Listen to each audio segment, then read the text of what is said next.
Hi, everybody, and welcome back to the Places We'll Go show with Richie and myself. Good to see you again. And this morning, we're very blessed to have Caspar Lee on the show. Welcome, Caspar. Thank you for having me, Mark and Richie. Very, very excited to be here. Bright and early recording time, getting me out of my jet lag and into the gym, hopefully, after this. Well, brilliant. It's brilliant to have you on. So, Caspar, hugely successful person, but also ridiculously humble. That's my sort of in a nutshell. So for those who don't know Caspar, many of you will, but maybe some don't, he's currently Chief Vision Officer and co-founder at Influencer. Now, Influencer, arguably the originators of influencer marketing. Influencer is a leading agency that combines creativity, data, and technology in the influencer space and does some very cool things. But that doesn't really tell the story. Caspar's been in the content creation game and influencer space really from the beginning. He was a YouTube creator way back in 2010. Oh God, did it even exist then? But you were there right at the very beginning. And it was the archetypal bedroom experimentation. We'll go on to hear about this. Actually in South Africa, and you obviously can tell from Caspar's accent already, he's from South Africa. Came to the UK and was hanging out with the likes of Zoella and Alfie Days and that generation, and became one of the biggest, including collaborating with the likes of Ed Sheeran. So amazingly successful. A lot of those, I really don't know what they're doing now. I'm sure they're doing some good things, but I don't know what they're doing. But actually, Caspar quite uniquely converted all of that into a career as an entrepreneur. And that probably is your defining characteristic in truth. So you co-founded a bunch of businesses that we'll get into, also board member of the Prince's Trust. And just recently, Caspar spoke with his co-founder Stuart at a Marketing Academy Fellows event. And it was just brilliant to hear your story. I'd not heard it end to end until then. And so I thought it'd be great for you to come onto the show and tune into our audience so they could hear your story and your learning. So welcome, Caspar. Brilliant to have you on the show. Thank you so much for having me. I really appreciate that illustrious introduction. Hey, Well, Mark always does them well. But there we go. Yeah, I can tell you're a marketeer. There you are. But Caspar, let me dive into the first question. So look, just at a general level, tell me about some of the fun things that you've been doing this month. Well, look, it's been a very fun month. South Africa has been in the World Cup. When this comes, or when you listen to this, you may or may not know if we've won the final. But I very much enjoyed watching England versus South Africa because I have an English passport and I consider myself to be South African, so it was a win-win for me. But when I do watch England and South Africa play at something where South Africa's actually got a decent team, I probably edge towards South Africa. So rugby, South Africa, football, England.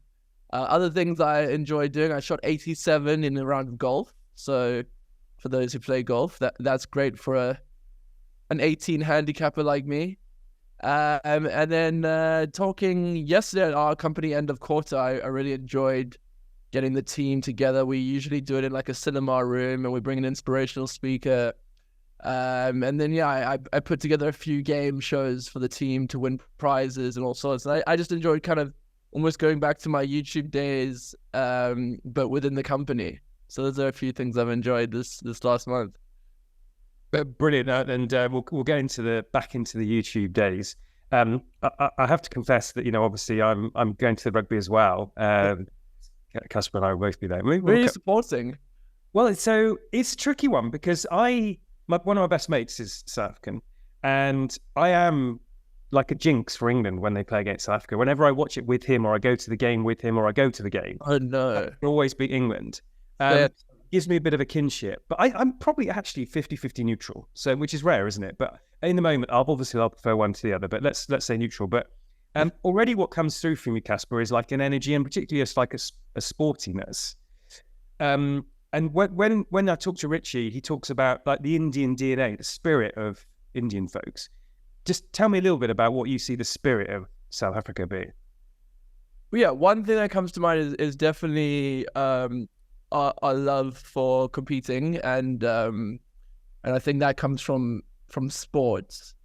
I think there's a sense of just being a bit more chilled. It's probably the way to put it. Even though South Africans probably go through way more hardship than people maybe in England, I feel like the way they react to that hardship is usually with a bit of a sense of humor when they can.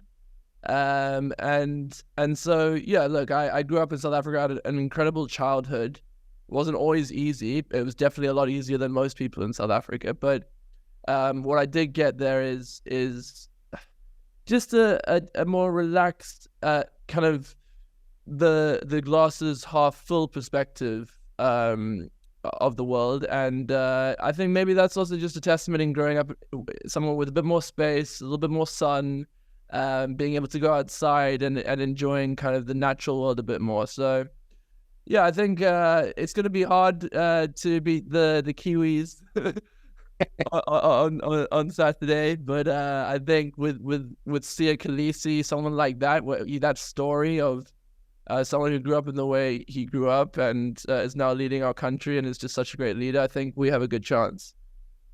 Well, I have a funny feeling there's going to be a running theme through this pod. But nevertheless, it's funny. I've been to South Africa loads, and by gosh, it's one of my favorite places on earth. And beyond the amazing scenery and everything, it's the people. The people make it through and through. And I often feel like when I'm there that it's just there's such a friendliness and a real sense of wanting to get to know you as a person that just really shines through all the time. And I absolutely love that.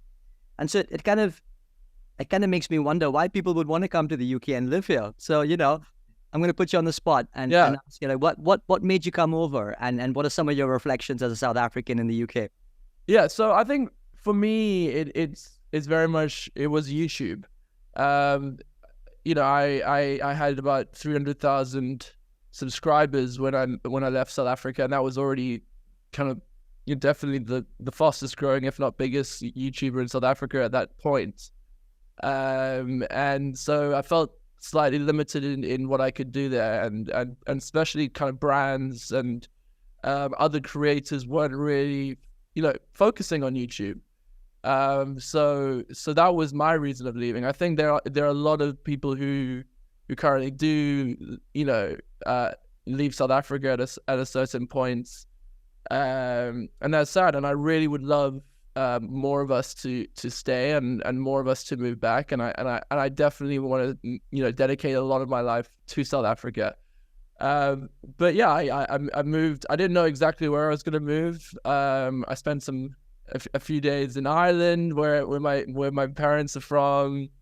I lived on a couch in Los Angeles where I thought this is where I could become a movie star.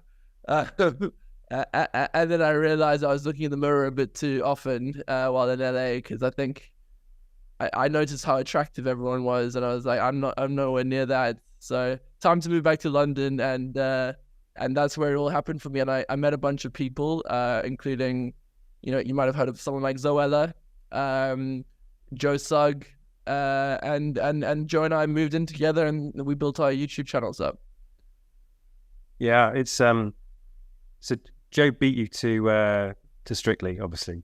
Of course. That must be go on. He beat me, and I don't think I'll be catching up at any point in my life. Yeah, very good. No, LA, London is the ugly people compared to LA for sure. It wouldn't be right to have this. It wouldn't be right to have this pod without understanding about the raw experimentation of those very early days. So you exited South Africa at 300,000 viewers, and that is a much bigger number than you would relate to today because it was in its infancy. So it's huge, but obviously there was a curve to get there. So can you tell us a little bit about the bedroom experimentation, the fun, the ups and the downs? So it was a lot of bedroom experimentation at that time in my life. I was just coming into the front. Yeah. There's no double entendre. Uh-oh, where are we going? But if we're talking about making videos, okay, wait, sorry, still a bit of a. Anyway, I basically I figured out a way to grow an audience, and that was I think this is by the way, if you can hear any sound behind me, it's the first time I've been awake while they've been taking out the trash or picking up the trash, so I feel very good. There you go. It actually happens in London. I love it, especially in Westminster. They're brilliant. Okay, so I basically figured out this way to build a channel on YouTube by using other websites. And the one website I used was a website called YouNow, which is basically, it's like an open mic website where you could go on behind other creators, and they usually drew in an audience, and I was just this random South African kid waiting behind. And as soon as they came off stage on, you know, the virtual stage, I would go on stage and I would say, hey, I'm Caspar. I'm just like that person before. Check out my YouTube channel. And half of the people would leave straight away, but then maybe a third of them would check out my YouTube channel. And I did this for many months. And I just timed it really well. And eventually I started reaching out to other creators, and I was able to, you know, it took about 2 years to get to 1,000 subscribers. But then once I reached out to the creators and I had that initial base, they were excited to work with me, and we could just collaborate together and build up.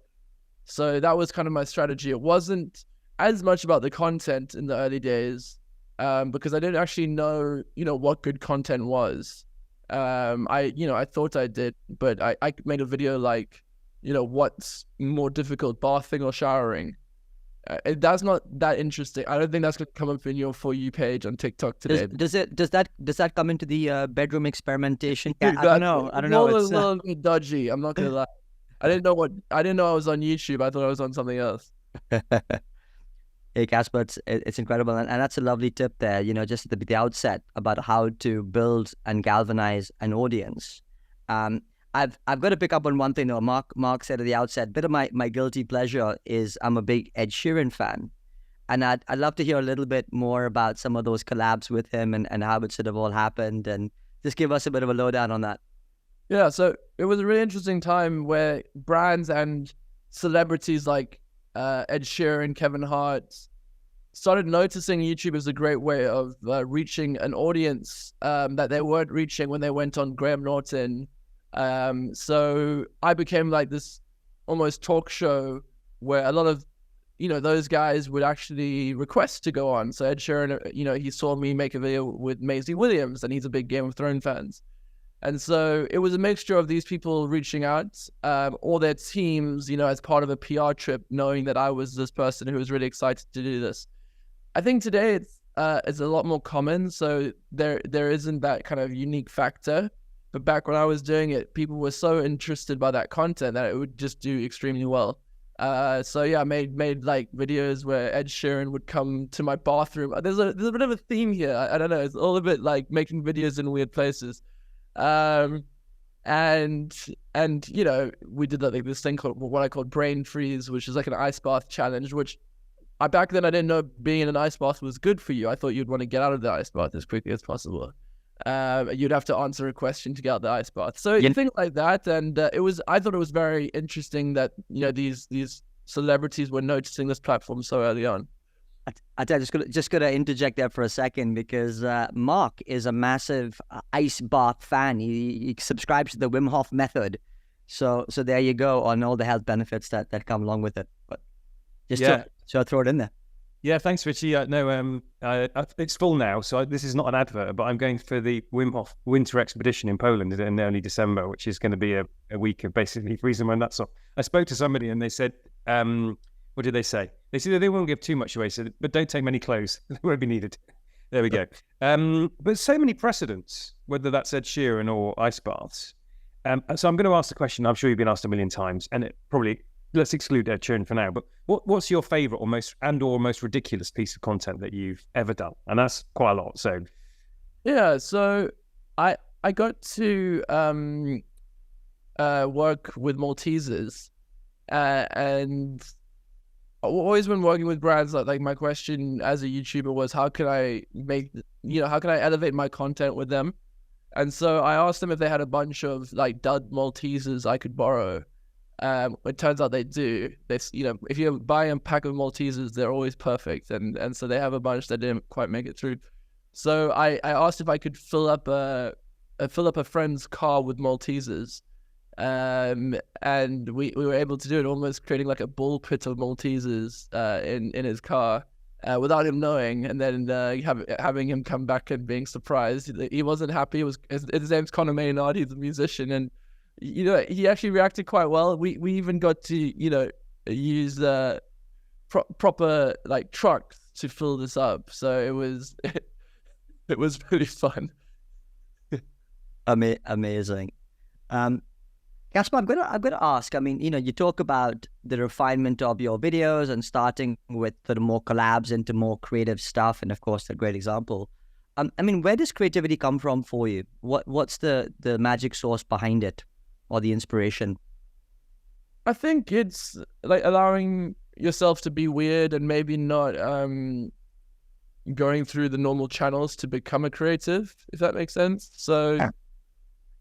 I'm sure I could learn a lot from, going to university or going to a creative school or listening to people. And that's something I do like to do. But also just being new and a novice, I think allows you to look at things differently.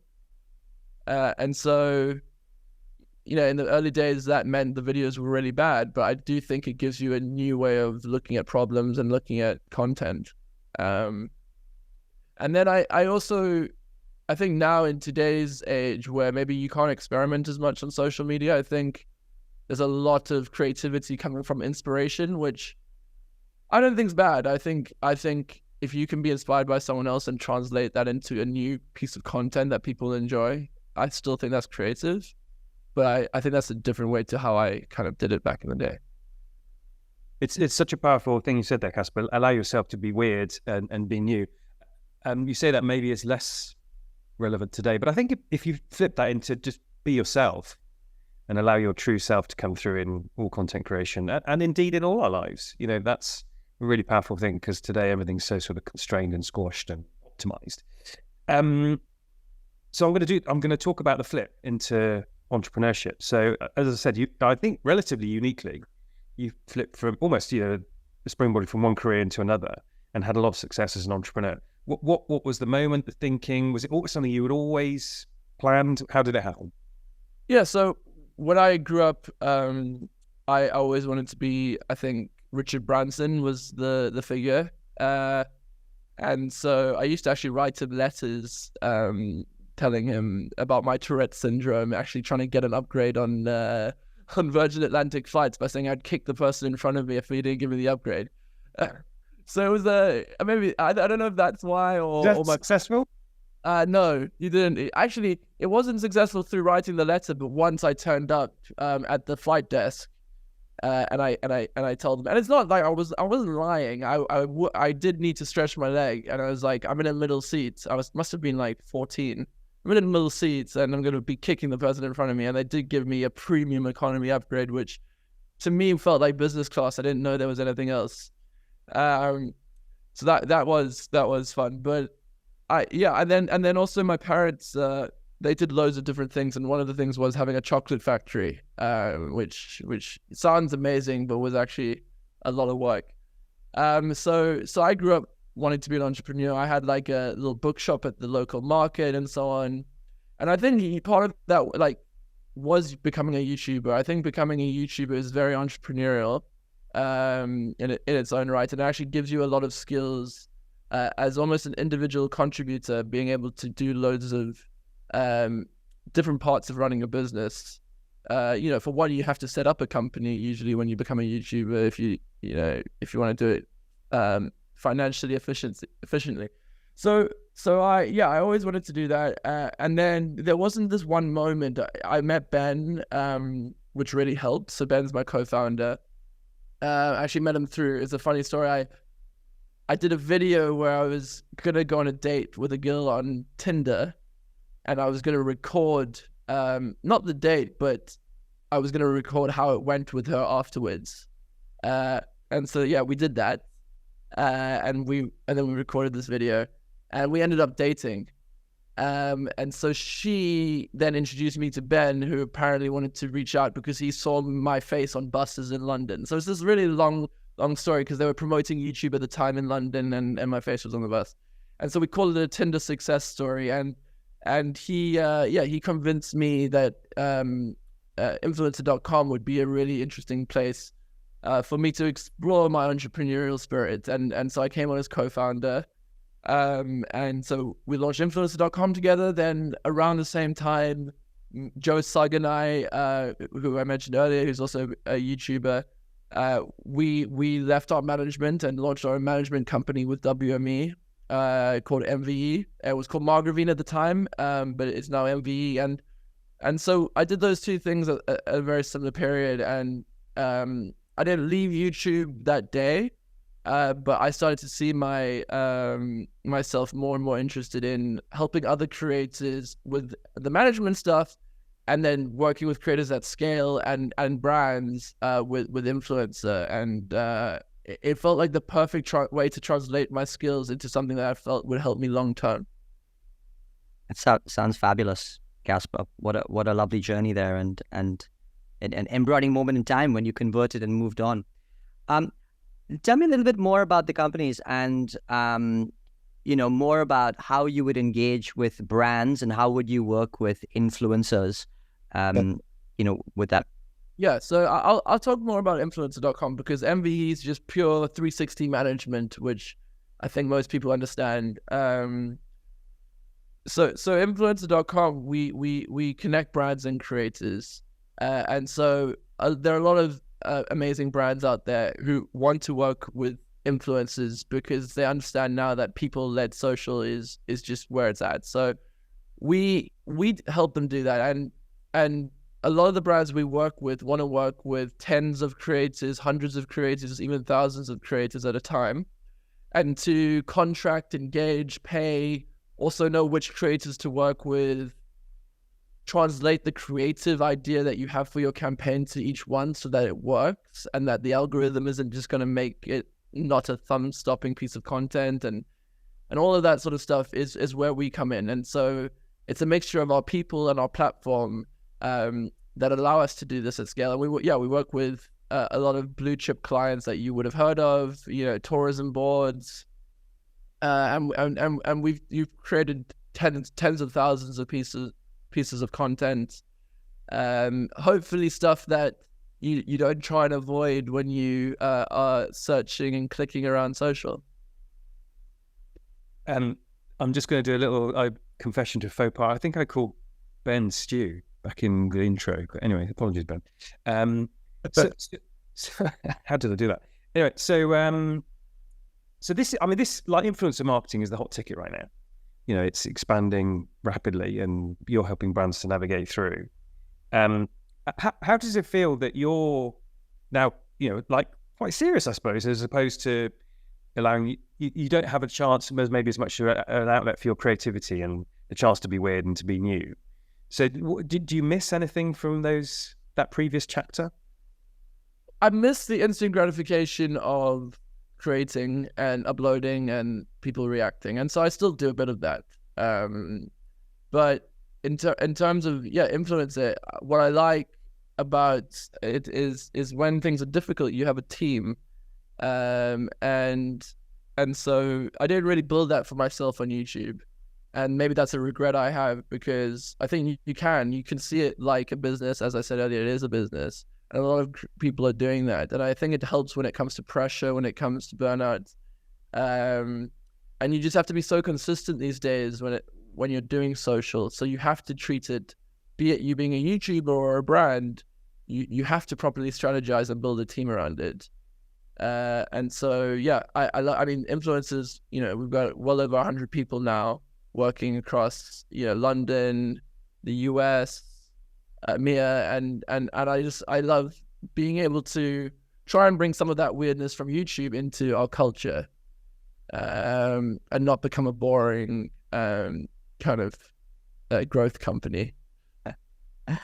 Caspar, so you talk about the instant gratification aspect of being a creator, and mixed in with that, I think being a creator today must be as much a science as it is an art, given the level of data that, probably you're playing with, the level of algorithm that you're probably trying to get through. And to some extent, there has been a lot of talk in the press recently about burnout of creators, just the stress points that actually happen, daily creation, the need to constantly fuel your audiences and the like.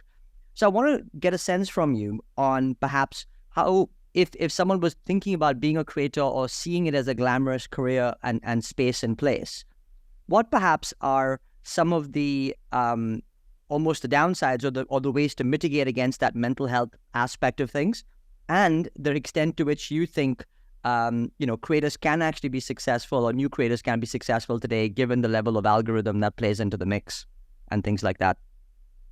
Yeah, I think being a creator is one of those sought after jobs in the world. I think young people want to become creators, and I completely understand why. The top creators are earning a lot of money. They're meeting loads of cool people. They're being invited to the most amazing events. So I get that. But at the same time, stuff maybe to highlight is how kind of transparent their success is. And in life also how, when you hit a certain level, how you want to stay there or continue to grow. And when everyone can see exactly how you're doing at all times, every single time you upload, I think that adds a lot of pressure to people who are constantly comparing themselves to others, constantly competing because of the amount of people trying to do it.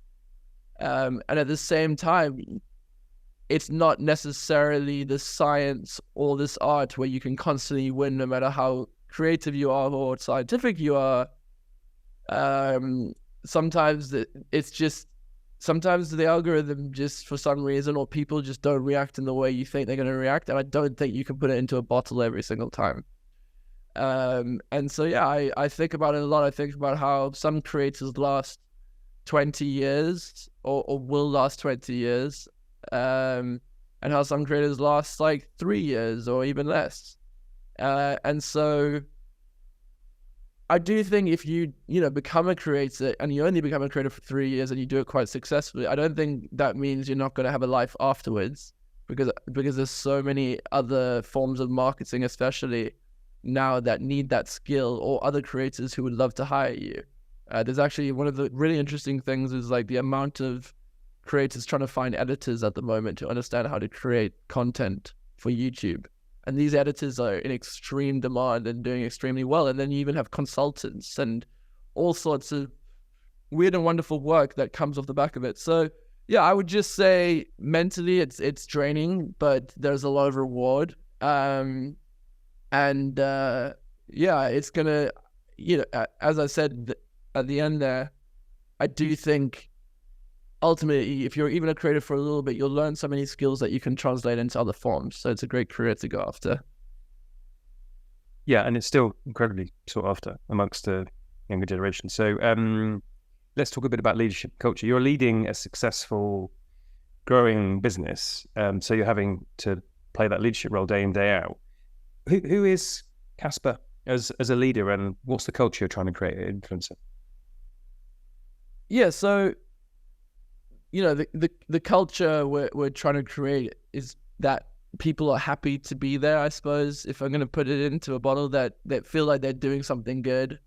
I think, when you think of influencer marketing, it might not sound like how much good can you do? You're just doing ads, and you're just selling stuff on social media. But for me, a big part of it is we're helping thousands or tens of thousands of creators have more choice of who they want to work with and align themselves with people who share their own values. And I think that's quite great. And I think we're also hopefully getting their audiences not to watch adverts, but to feel like they're watching really interesting pieces of content and learning about brands that the person they follow actually values, rather than just random ones that they're throwing in. So I do think we're doing some good there. We also, we're now, I think, the first influencer marketing company to get B Corp, or at least one of the first. So we are trying our best to build something that people actually feel like there's a purpose beyond the adverts. In terms of me as a leader, I don't actually think about this very often in terms of like my leadership style or whatever. I probably just try and get on with people as much as possible, while also being firm and being honest, and not saying, look, we're family. I think when founders try and build that family vibe, I think it's a bit creepy at work, because you don't pay your family members to come in every day, and you don't let your family members go. You're kind of stuck with them for life. So it's more of like a high performing team that we're trying to build, and I suppose I feel like I have to get stuck in and actually do stuff myself, which I hope then translates to me being a good leader rather than just, telling people what to do. Well, Caspar, the one thing's for sure, right? You've been there and done it. And so from that perspective, I'm sure, many people in your team are really inspired by that ability to kind of do what are now, doing as a business, which is absolutely fab. Caspar, we're coming to the end of this segment, and it's been wonderful. But maybe our last question here today is, you've done so much already, right? And had such a great level of success that you'd almost filled a lifetime worth of that and done many things that people only aspire to do. So what would you say is still left on the cards? What would you say is, when you look forward, things that you still hope that you'll be able to achieve in your career? I'd love South Africa to win the Rugby World Cup, two World Cups running. So that would be a big thing in my career, because as a South African, I would have felt like I was on that pitch. Brilliant. But in terms of my my own career, I don't know. I'm not really one of those people who has like 10 things on my bathroom mirror. I think I just like to do things every single day, little things that are going to continue to help. Long-term vision for what we are doing in Influencer is probably to help creators become the center of marketing, or become. So that's not just them doing social media ads, but I believe all marketing needs more of a people-first approach. And especially as we move into this world of AI, real people. And I think creators are a great, authentic definition of that. So yeah, if we can make that happen at an even bigger scale, I think that would be awesome. Well, hey, that's wonderful, that Caspar. Thank you so much. And look, I think it's just left to say a massive thank you for coming on this winter, it's a winter, cloudy morning, whatever it might be. But it's just been an absolute pleasure. It's up to me to kind of just say try and summarize some of the key things that you've put down here for our audience. And I think it's best summarized by beds, bathrooms, and rugby, which is the 3 words probably of the segment. But let me try and go a little bit deeper here.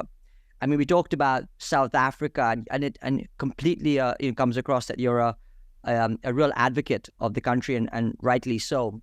But I think characteristically, competitive, with a sense of being chilled and humorous, a sense of lightheartedness. I also think that you kind of embody that in many which ways as well, which is great.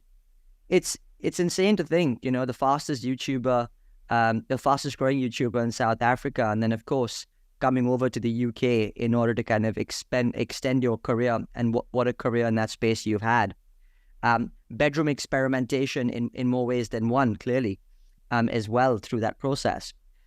Some great tips as well, you now, and that, getting onto that YouTube channel, and ways in which people looking towards that career can also emulate in that sense.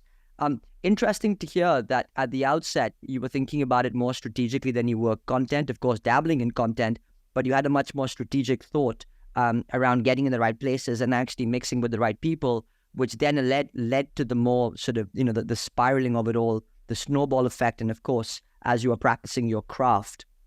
Some great examples of the Maltesers and Ed Sheeran, and then around creativity, allowing yourself to be weird. I love that, and I think it comes with your sense of not being able to take yourself too seriously, which has allowed you to kind of, bring that out, basically. Key fan of Richard Branson. Richard, if you're listening in, Sir Richard, you might have a stack of letters somewhere from Caspar, so do open those up. Great flip into entrepreneurship as well.